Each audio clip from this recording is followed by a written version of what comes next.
side side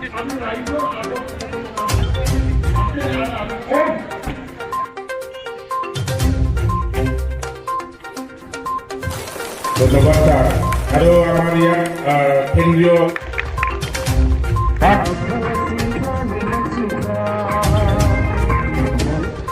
দ্বিতীয় ৰাজনৈতিক দলে নিন্দা বন্দী আছে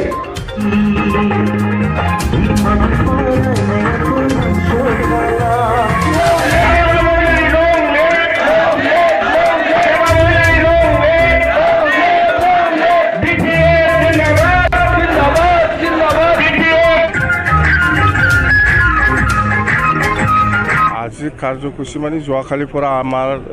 BPF দলৰ ডিষ্ট্ৰিক্ট ৱাইজ এইটো মোবিলাইজ প্ৰগ্ৰাম সেইটো যোৱাকালিৰ পৰা হৈ আছে ওদালগুৰি আৰু ভেৰগাঁৱতো হৈ গ'ল আৰু আজি পৰ্বতজৰা আৰু গোসাইগাঁও এই চাৰিটা জিলাৰ যিটো আমাৰ BPF দলৰ যিটো কৰ্মশালা আজিৰ যিটো মিটিং ইয়াত আমাৰ দল আগৰ নিচিনাই খুব ভালকৈ আছে আগতকৈ আৰু বেছি মজবুতহে হৈ আছে আজি মই যিটো দেখিবলৈ পালোঁ আৰু আমাৰ এটাই কথা যে 2024ত আমি নিজাবগীয়াকৈ কাৰো লগত এলায়েন্স নকৰাকৈ আমি MP ইলেকশ্যনটো খেলিব ওদালগুৰি আৰু কোকৰাঝাৰ দুটা চিটত সেইটো আমাৰ প্ৰায় ফাইনালেই হৈ গ'ল আকৌ 4 তাৰিখত আমি আকৌ আলোচনা কৰিম 4 তাৰিখ মাৰ্চত আমাৰ স্পেচিয়েল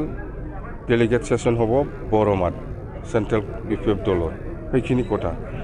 মুঠতে দল সব ঠিকই আছে হয় কিছুমান এজন দুজনে কিছুমানে UPPL কিছুমানে BJPত গৈছে তথাপিও আমাৰ দলটো খুব মজবুতে আছে খুব মজবুত একো হোৱা নাই ঠিক আছে থ্যাংক ইউ মানে সেইটোতো চৰকাৰহে জানে মই এতিয়া চৰকাৰৰ নাই প্ৰমোদ বড়ো নিজে জানে